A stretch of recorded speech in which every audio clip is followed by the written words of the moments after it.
Hi everybody, Ty Lord here with a pickups video, my weekly pickups video. Sorry for the funny angle, I couldn't find my usual phone stand. Um, we got some games, movie, and I'll discuss a book I read.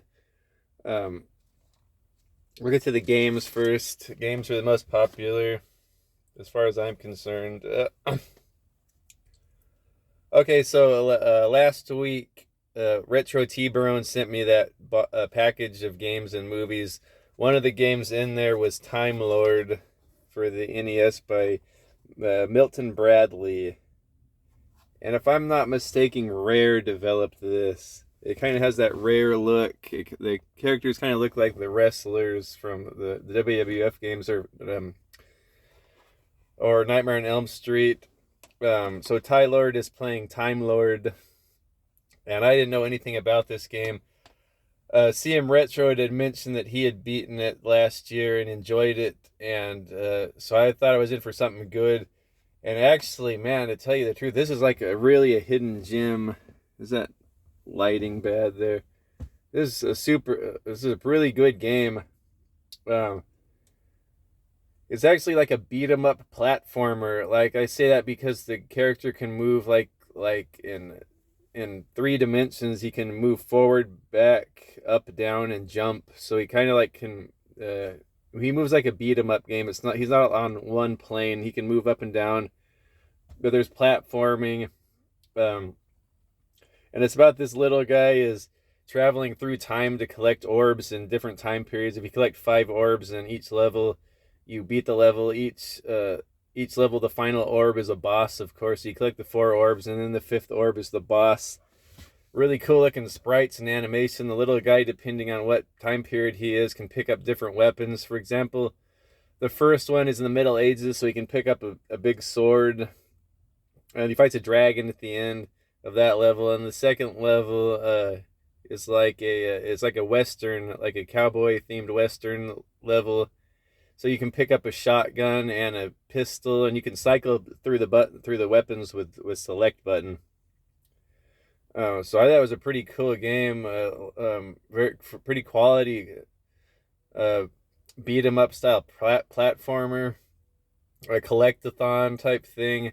You go through different time periods. It really gives me a vibe of that old Full Moon, or that old Charles Band movie. Was it called Dungeon Master?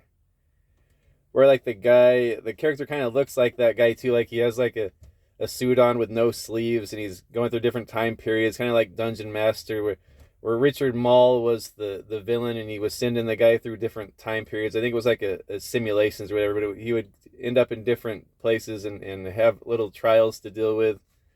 It kind of gives me vibes of that movie. Um, yeah, really underrated Jim. Like the graphics and music and everything are cool. I couldn't beat I don't know if this is going to be a super easy game or a super tough game, because I didn't have any trouble at all with the first level. It's like, all right, this is not going to be too difficult. But from what I understand, it gets really super hard. The second boss I got to, not too bad. Like it wasn't that difficult. It was in the cowboy. It was in the western stage. It was like a big like Mexican bandit, and it was the boss, and I couldn't beat him. Like I found a pattern where I couldn't get hit, and I was just shooting him over and over. I shot him like 200. Oh, here comes a package. I'll be right back.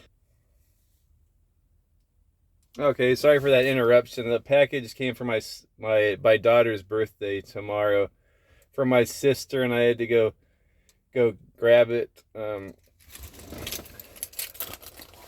Last minute birthday present. The other one got lost. What was I talking about? Time Lord, blah blah blah, bosses.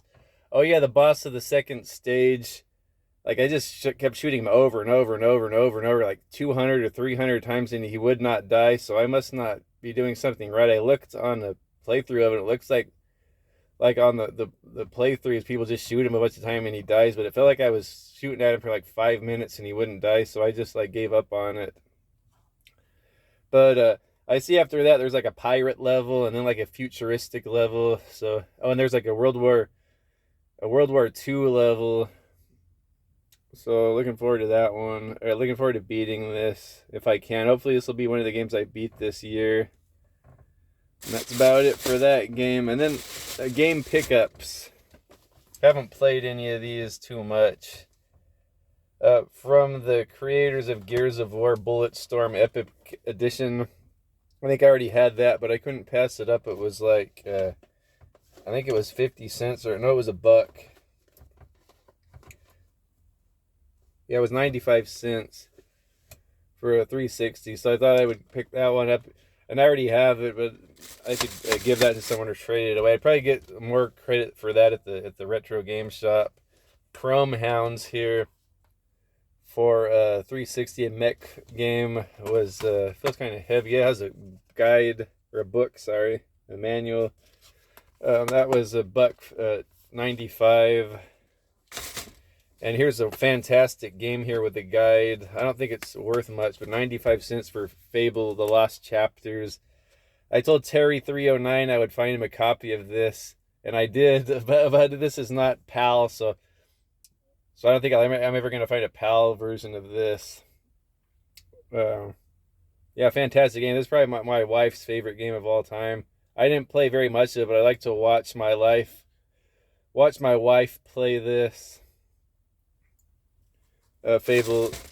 Here's another one that's a popular one of my buddy Segalicious from the Virtua Brothers, Too Human.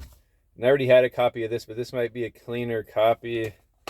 It's got the manual. This is a pretty good action RPG, kind of a dungeon crawler type game. I got kind of far on it, but never beat it, so I don't know if I'm ever going to go back to that. It might be on Game Pass as well.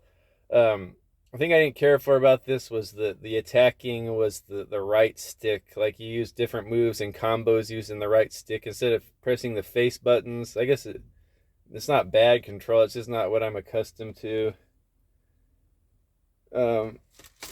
And this is like a Norse mythology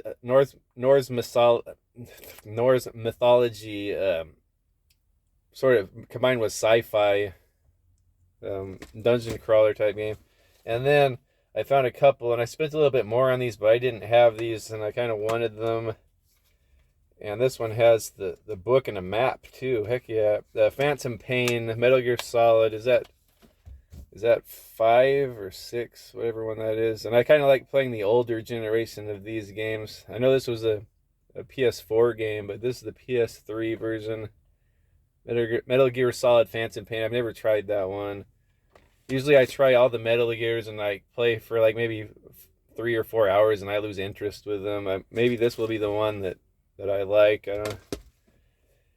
And then I thought this was a good deal, but I looked at the retro game shop and it was only $8 there, but I got it for $4.95 at Rasputin's, and that is Kingdom Hearts 1.5 Remix. Oh, and it looks like, okay, so it has 3 Incredible Stories. Final Mix is the last version released in North America of Kingdom Hearts 1, and then it has Chain of Memories based on card battle gameplay. And then it has Kingdom Hearts 358 by 2 days, and I think that was a DS game, wasn't it, if I'm not mistaken? So cool to have this. Never beaten any of these. I have the first 2 on PlayStation. Like I said, I played the first one for a few hours, but I got stuck. And then I think I picked up the third one for cheap. It would be fun to get into these and try to beat them all. Yeah, so there it is, 1.5. And that's it for the games. Didn't have too much to talk about for games this week. I did get the Resident Evil 4 remake demo, and I enjoyed that quite a bit. A lot harder than I expected.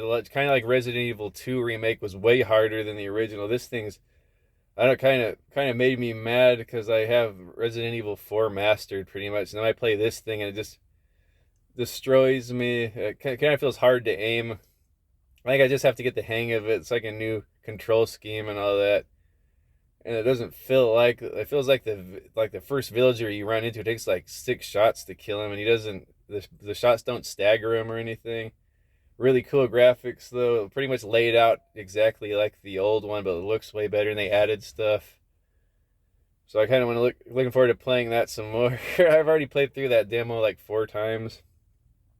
But that's it for the games. Okay, then on to the other media here. Like I say, I've been going through a lot of the Ian Fleming James Bond books on audio because I don't have any more of them physically. And I just finished Goldfinger, which I had read before in the past. So this is like the second experience of Goldfinger, the novel by Ian Fleming. And I enjoyed it a lot. Another book I just got through was lent to me from a buddy at work. Not a James Bond book, but pretty darn close. Almost feels like a modern James Bond novel called The Price of Time by Tigner. Tim Tigner. And very similar writing to Ian Fleming, but modernized. I think Ian Fleming was with the British intelligence somehow. This guy was with the American intelligence, like the author with like Cold War. He dealt with the Cold War when he was in the intelligence, so he's a lot of good writing, like espionage stuff in here. This book, I was not expecting it to be like a 007 book. My buddy at work's not a 007 fan, but he told me, "Oh, I don't know where he came about this book, but he was explaining it to me. Like, well, that sounds pretty good." And I wasn't expecting it to feel like a James Bond novel, but it does. Modern, so there's like cell phones and Google and drones and stuff, which shows you can still make a pretty good espionage thriller in 2020 or whenever this was written. Really cool story, kind of almost on the like sci-fi a little bit. Um, what it's about is a group of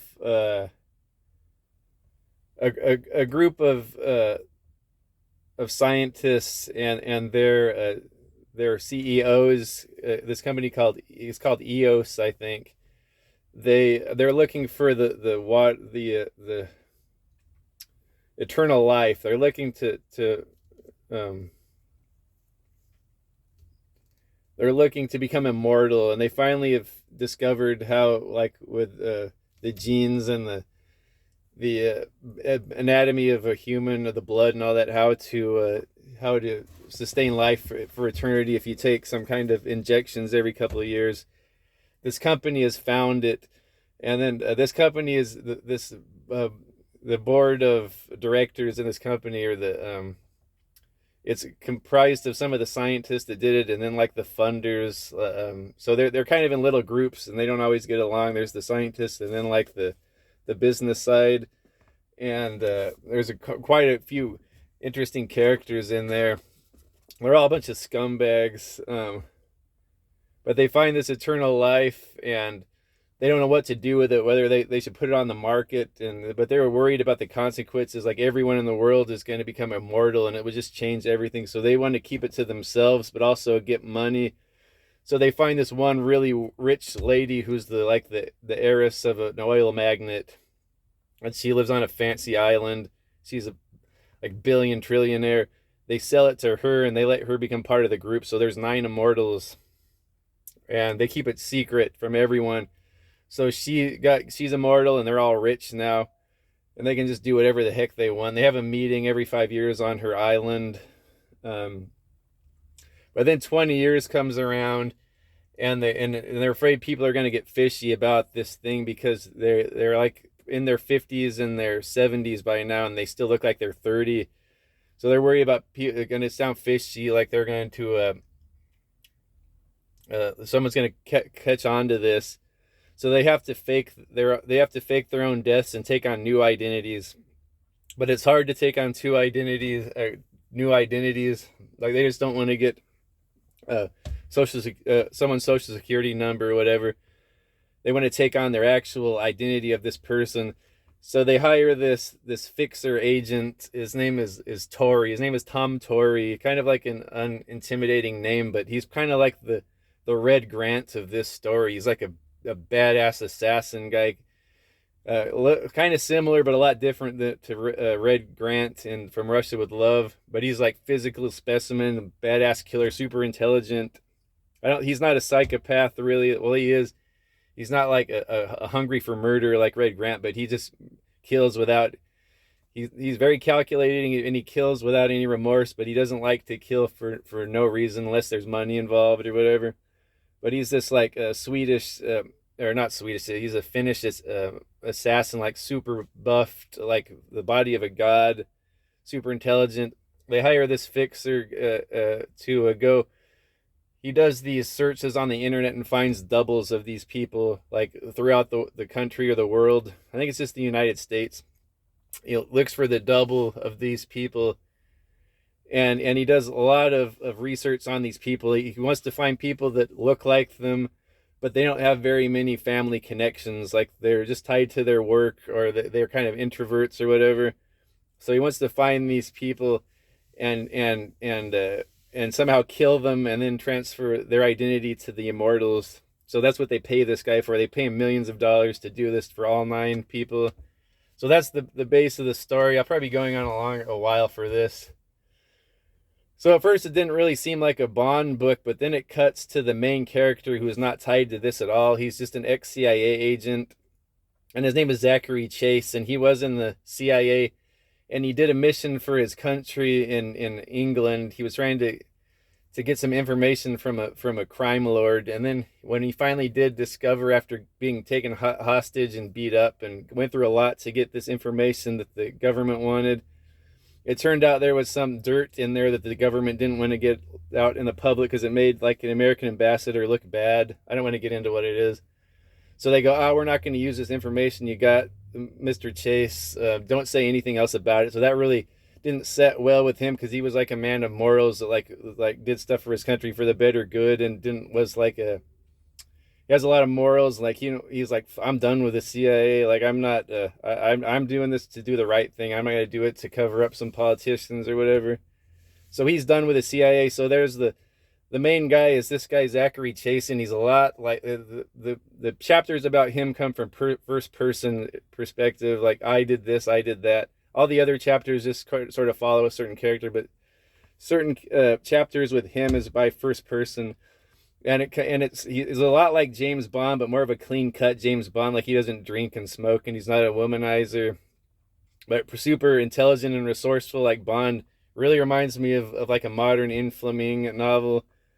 This guy gets involved with it just because his old roommate, an old buddy of his, is one of the targets of the assassin. And he just happens to run into the guy that replaced him and saw, that's not my buddy Lars. His buddy Lars was a replacement for one of the immortals. It's and then so he catches onto this. So he's onto this guy Tori. So the whole book is him like trying to spy on Tori. He selects another victim based on looks. He's gonna kill this female. She's a female triathlon, so she's in super good shape. This guy Tori targets her, and it's crazy how he enlists these people. He suckers them in by telling them he wants them to work for the CIA, and then he lures them in, and he has them fill out papers on the internet, like all about their backstory, like all about their lives. And he says, I want you for the CIA because you're the right person. And then he invites them to a crematorium that he says is the CIA headquarters, but really it's just some crematorium that he paid off the owner, and then he injects them and kills them and cremates them. And then he takes their identity. But he's about to do this to this one young girl, but Zachary catches up to him and intercepts him and saves the girl. And then he teams up with a girl, and they're going after this guy Tori, and they don't know anything about this immortal plot or whatever. But it's a pretty suspenseful, cool book. Some nice romance towards the end.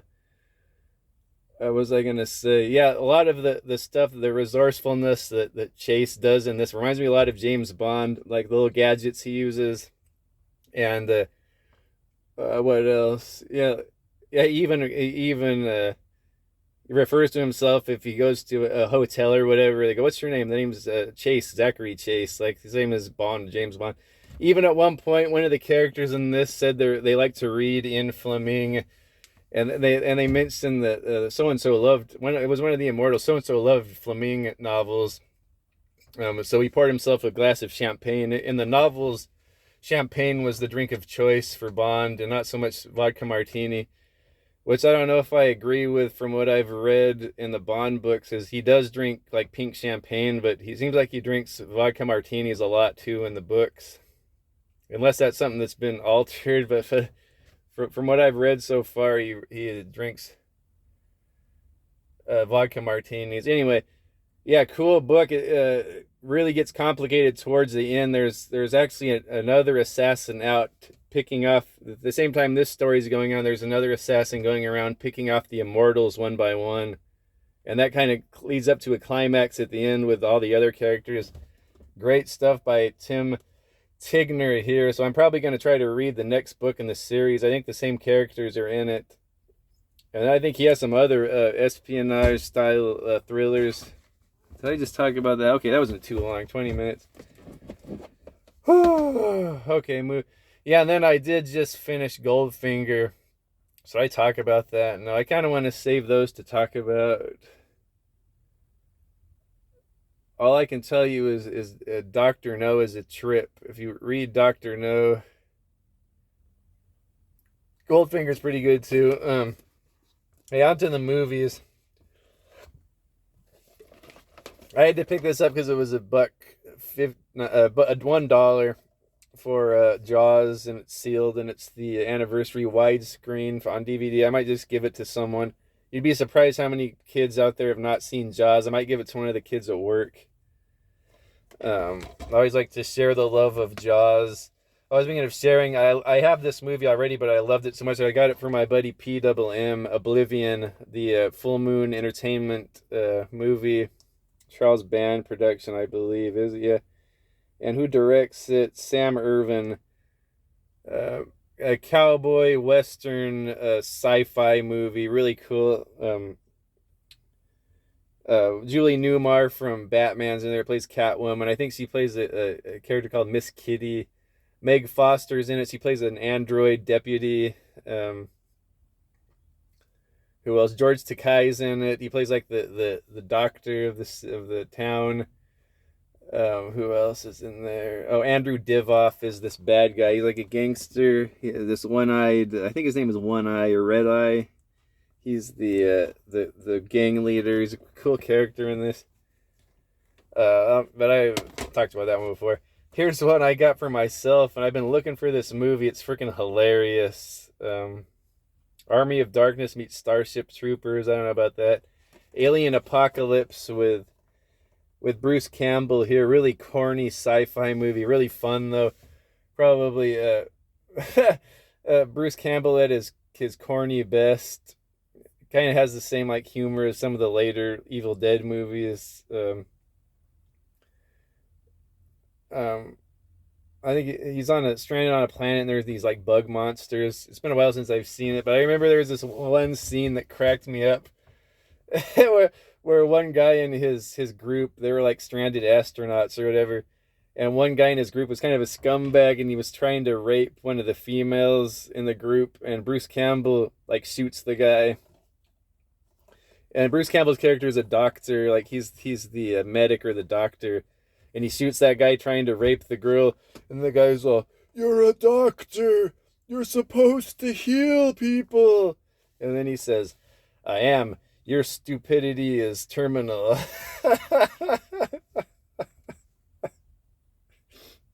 Oh, and Gabrielle from Xena's in this. Is she the main girl in this? Anyway. Yeah, so some Xena people are in here. Bruce Campbell and her, Renee O'Connor. Yeah, so glad to have that one. Here's another one I already have, but I want to share the love. I might give this to someone at work. It comes with a little booklet too. Dune. A really fantastic movie. David Lynch movie. Frank Herbert's based on that novel. I might listen to those novels on the treadmill now after I finish the Bond books. I've always wanted to read these. It's so nice listening to audiobooks. Before I was totally against audiobooks. Like, that's not really reading. Like, you got to exercise your mind and read the real book. But like in my older age, when I don't have a lot of free time, and when I do have time to read, I fall asleep. It's so nice to kill two birds with one stone, listen to a book and run at the same time. So save so much time, and you get a lot of productivity for your mind and body. last one, I got this movie for one of the kids at work, and he hasn't ever seen this. From Dusk Till Dawn, Robert Rodriguez movie with Quentin Tarantino and George Clooney. One of my favorite movies. My buddy at work he's in love with Selma Hayek. What young man isn't? But he didn't know about this movie, so I'm gonna tell him to watch this, and I'm not gonna explain anything about this movie to him. I don't want him to read the back of it because you gotta experience this movie as you're expecting it just to be like a crime thriller, because you get a big surprise halfway through. Is that it? Okay, sorry, and I got it all done under a half hour though. Look at it, dark man. You see my not very good lighting in here. Anyway, I'll see you guys next time. I might try to play some Resident Evil 4. Maybe even some of the remake demo. I'll try to stream tonight. I don't know if this video will be out before then or after, but I'll see you guys later. Can't believe it's actually getting hot. We just had all this torrential rain, this atmospheric river in California, but the sun's out today. It's warm. I'm pumped. It's almost WrestleMania time. No, I don't care about WrestleMania anymore. Is it WrestleMania time? Yeah, okay. Anyway, I'll see you guys later.